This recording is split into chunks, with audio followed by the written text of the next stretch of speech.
Gente, eu quero apresentar aqui vocês o brasileirinho, mandacaru brasileirinho. É uma planta típica do Nordeste do Brasil. E eu adoro esse brasileirinho. É, bom, mas eu vou falar sobre o cangaço, né, naturalmente. E eu estive dando uma lida em nada menos que Maquiavel, né? Quem praticamente não conhece Maquiavel, aí são, a obra Maquiavel era maquiavélico, não. Maquiavel, ele escreveu sobre o Principado, ele não escreveu sobre um país republicano, ele escreveu sobre o regime que era de príncipes, e ele vai citar várias formas de príncipes. Então, para isso, eu comecei a ler e me passou pela mente justamente observar o cangaceiro virgulino, o famoso Lampião, o rei do cangaço no Nordeste do Brasil.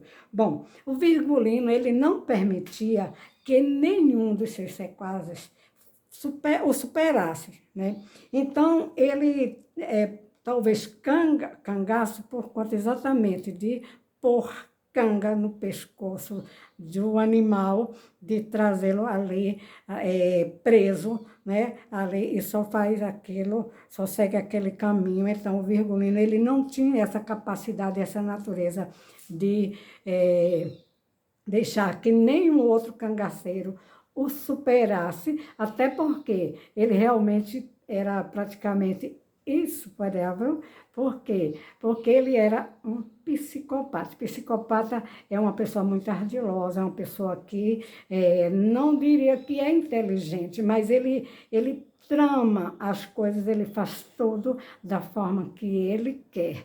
E para conseguir os seus intentos, ele muitas vezes até aparece, ele se faz de bonzinho, de pai dos pobres, ele até chega, se for o caso, a adular uma pessoa.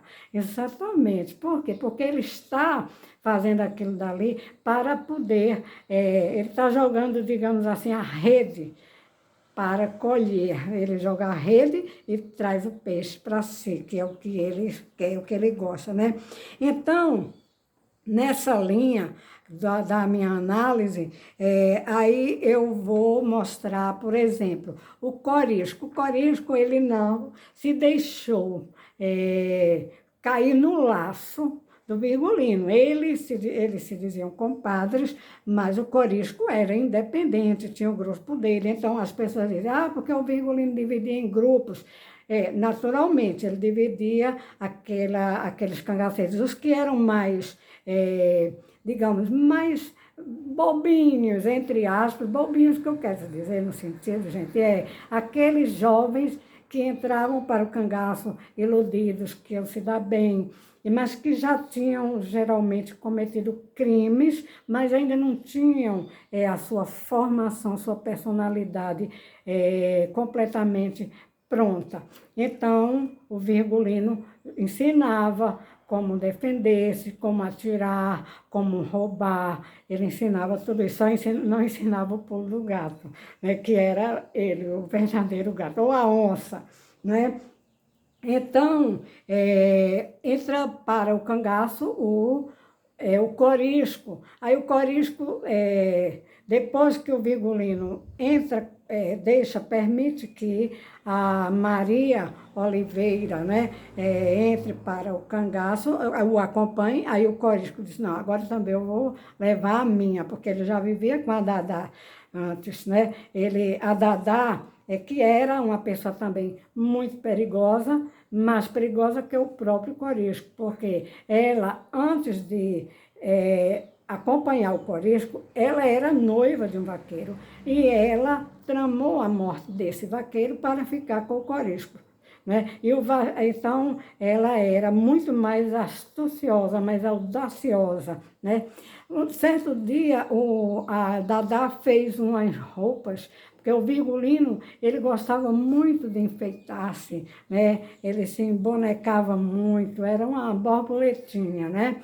E ele gostava muito, então quando ele viu os embornais e as roupas que a Dadá bordou, ele quis para si. Aí ela disse, não, compadre, eu vou fazer para você. Aí ela fez e então depois fez para os outros cangaceiros todos que estavam no grupo, porque era uma forma do Virgulino colocar a sua, digamos, não se expondo e ao mesmo tempo sim. Ele não se expunha como uma pessoa que gostava desse lado, que tem esse lado mais feminino. Porém, se enfeitando, se arrumando, né? Usando florzinha, essas coisas. Mas dentre aquela garotada que ele arregimentava para o seguir, e ele preparava para ser cangaceiro, né? Eram matadores, então ele conseguia colocar esse laço no pescoço da garotada e muitos entraram e até nem conseguiram sair porque morreram antes, foram mortos antes, né? Não se sabe a quantidade de jovens que entrou para o cangaço e que não viveram, né? Então, falei da e do Corisco, agora eu vou falar sobre o Luiz Pedro.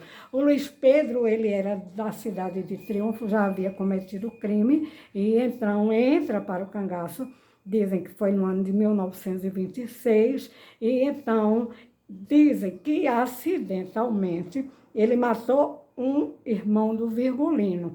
E o Virgulino o perdoou. Isso eu estranho bastante, porque uma personalidade psicopática como era o Virgulino, e o psicopata não tem empatia, não gosta, não ama, não, ele satisfaz os instintos dele, isso ele faz, né? Ele não teve, o superego não trabalhou o ego dele, então ele fica uma pessoa que a lei é a lei dele, a própria lei é a lei do o Virgulino tinha a sua própria lei, não respeitava nem a lei do Estado, quanto mais a lei dos outros. Se alguém quisesse, ousasse sair do cangaço, né, ele eliminava antes, fosse homens ou fossem as mulheres. Depois que entraram, ele não permitia, ele mandava que aquele companheiro daquela mulher que queria sair do cangaço,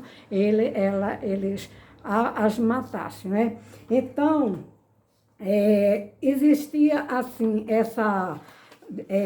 digamos, as mulheres não eram, não acompanhavam sempre os cangaceiros, elas ficavam mais tempo longe dos cangaceiros. Aí que eu vou voltar a falar no Luiz Pedro, que entrou para o cangaço e ficou com o Lampião durante uns 12 anos acompanhando. Ele praticamente não tinha grupo. Ele teve uma mulher que entrou para o cangaço, entrou para ficar com ele, que era a irmã da Sila, a Neném do Ouro, que ele cobria de ouro, mas ele vivia mais com o Virgulino, né? E as mulheres ficavam à parte, inclusive elas não faziam trabalhos domésticos nenhum, quem fazia eram os homens, né? Essa vocação que o Virgulino tinha de gostar da renda, de gostar do bordado, de gostar do enfeitar-se, de gostar de usar um bustier, essa questão aí, ele procurou, digamos, suprimir ou encobrir o seu lado feminino, né? Quando permite que a Maria de Deua Maria Oliveira entre para o cangaço. Aí foi pano de fundo para o Virgulino, para que ele dissesse assim, aqui eu tenho uma mulher. Porém, passava um mês ou mais somente com a meninada, né? Somente com a garotada, que ele chamava os meus meninos, não mexa com os meus meninos, né? As dancinhas cangaceiras que ele gostava de fazer, logo que ele assassinava uma pessoa, tocava fogo nas pessoas, depois ele ia se deliciar, digamos, era o gozo fálico, era justamente matar e depois ir dançar, né? Chegando ao extremo de fazer curra também, né? E também obrigar os homens a dançarem um com os outros e colocar o dedo, fazer os homens colocar o dedo no reto, no ânus do outro e levar à boca. Então, isso era uma coisa realmente que apavora qualquer um. Então, a história do cangaço, ela tem essas coisas, muita gente não gosta que se fale, mas como eu estou para analisar a história cangaceira, eu vou colocando os vídeos, né? E vou fazer a referência ao Rico Inglês, que tem sido uma pessoa realmente que é muito, além de sua inteligência, ele é preparadíssimo, porque é diferente, mesmo que seja inteligente, pode ser ou não preparado, a pessoa pode ser inteligente, né, e não ter um devido preparo, mas o Rico Inglês tem, ele é sociólogo, ele é questionador, ele é uma pessoa que está deixando muita gente aí na saia justa. Inclusive denunciaram o canal dele do YouTube, ele perdeu, assim como denunciaram também o meu canal, eu perdi, mas depois eu volto, se Deus quiser, eu voltarei. Estou no Facebook e depois retornarei ao YouTube. Então, quando eu li Maquiavel, eu estava olhando como que Maquiavel ele escreveu sobre o principado e como a gente também pode aproveitar isso para inserir na história do cangaço, que o cangaço foi uma coisa diferente do que Billy Chandler afirmou. Não, o Virgulino não era bandido social, o Virgulino era bandido rural, ele jamais foi bandido social. Então, meus parabéns ao Rico Inglês, que está colocando as suas perguntas, e esses pseudos pesquisadores e pseudos historiadores não conseguem responder, porque ele usa o método científico. E, gente, as mentiras e as falácias não resistem às ciências.